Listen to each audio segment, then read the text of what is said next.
ሰላም እንዴት ናችሁ? ዛሬ ስለ ማርበርግ ቫይረስ ምልክቶች፣ መተላለፊያ መንገዶች እና እንዴት መከላከል እንዳለብን እናያለን።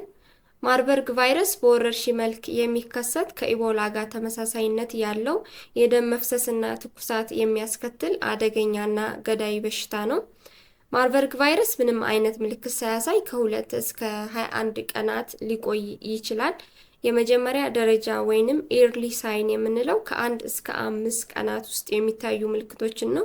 ማለትም ምልክት ማሳየት ከጀመረ ከ1 እስከ 5 ቀናት ባሉት ውስጥ ማለት ነው። ስለዚህ እነዚህን ምልክቶች ካያችሁ በፍጥነት ወደ ጤና ተቋም እንድትሄዱ እመክራችኋለሁ። ምክንያቱም ከ5 እስከ 7 ከ7 እስከ 10 ቀን ምልክቶቹ ከበድ እያሉ በሽታውም እየጠነከረ ይሄዳል።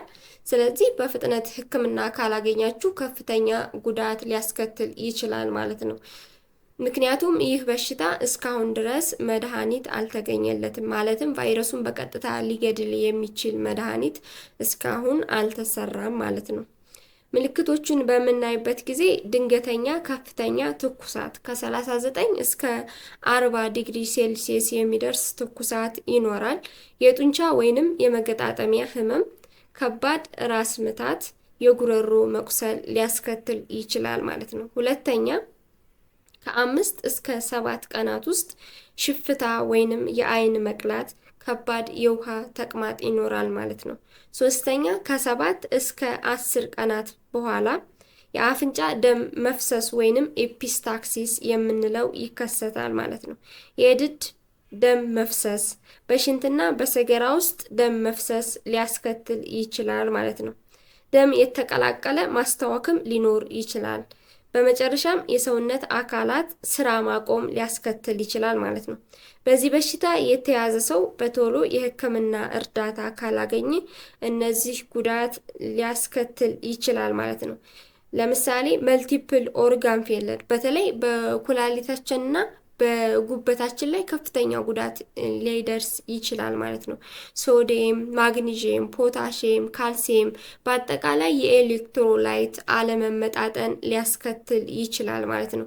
በተጨማሪም ዝቅተኛ የደም ግፊት፣ የውስጥ የደም መፍሰስ፣ የውስጥ አካላት ብክለት፣ የልብ እብጠትና የነርቭ ችግሮችን ያመጣል ማለት ነው።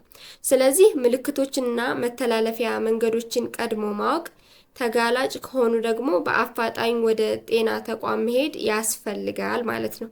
በመቀጠል መተላለፊያ መንገዶችን ስናይ ከበሽተኛ ጋር የሚኖር ቀጥተኛ ንክኪ፣ በደም ንክኪ ሊሆን ይችላል፣ በሰገራ ሊሆን ይችላል፣ በምራቅ፣ በላብ ወይንም በጡት ማጥባት ሊሆን ይችላል። ከእናት ወደ ልጅ፣ እናቲቱ በበሽታው የተያዘች ከሆነ ከእናት ወደ ልጅ ይተላለፋል ማለት ነው። ሌላኛው ከእንስሳት ወደ ሰው፣ ከዝንጀሮዎች ወይንም ጦጣዎች ወደ ሰው ይተላለፋል። ስለዚህ እነሱ ካሉበት ቦታ መራቅ ያስፈልጋል ማለት ነው።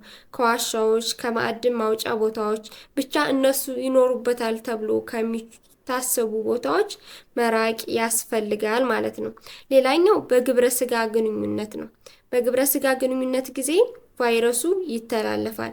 ሰውየው ከበሽታው ተይዞ የዳነ ወይንም ያገገመ ቢሆንም እንኳ ለረጅም ጊዜ ቫይረሱ በወንድ የዘር ፈሳሽ ውስጥ ይቆያል ማለት ነው። በሴትም እንደዛው። ነገር ግን ከወንድ አንጻር ስናይ ትንሽ ጊዜ ነው። ስለዚህ ነፃነቱ እስኪረጋገጥ ድረስ ከግብረ ስጋ ግንኙነት መታቀብ ወይንም መቆጠብ ያስፈልጋል። ካልሆነ ደግሞ ኮንዶም መጠቀም ያስፈልጋል ማለት ነው። መከላከያ መንገዶችን ስናይ ከታመመ ሰው ደምና ፈሳሽ ንክኪ ራስን መጠበቅ ያስፈልጋል ማለት ነው። ከታመመ ሰው ወይንም ከሞተ ሰው ከተበከሉ ቁሶች ወይንም እቃዎች ንክኪ መራቅ መጠንቀቅ ያስፈልጋል ማለት ነው። ሌላኛው በግብረ ስጋ ግንኙነት መታቀብ አንደኛው የመከላከያ መንገድ ነው ማለት ነው። ነፃነቱ ካልተረጋገጠ ሰው ጋር የግብረ ስጋ ግንኙነት መፈጸም ማቆም ያስፈልጋል ማለት ነው።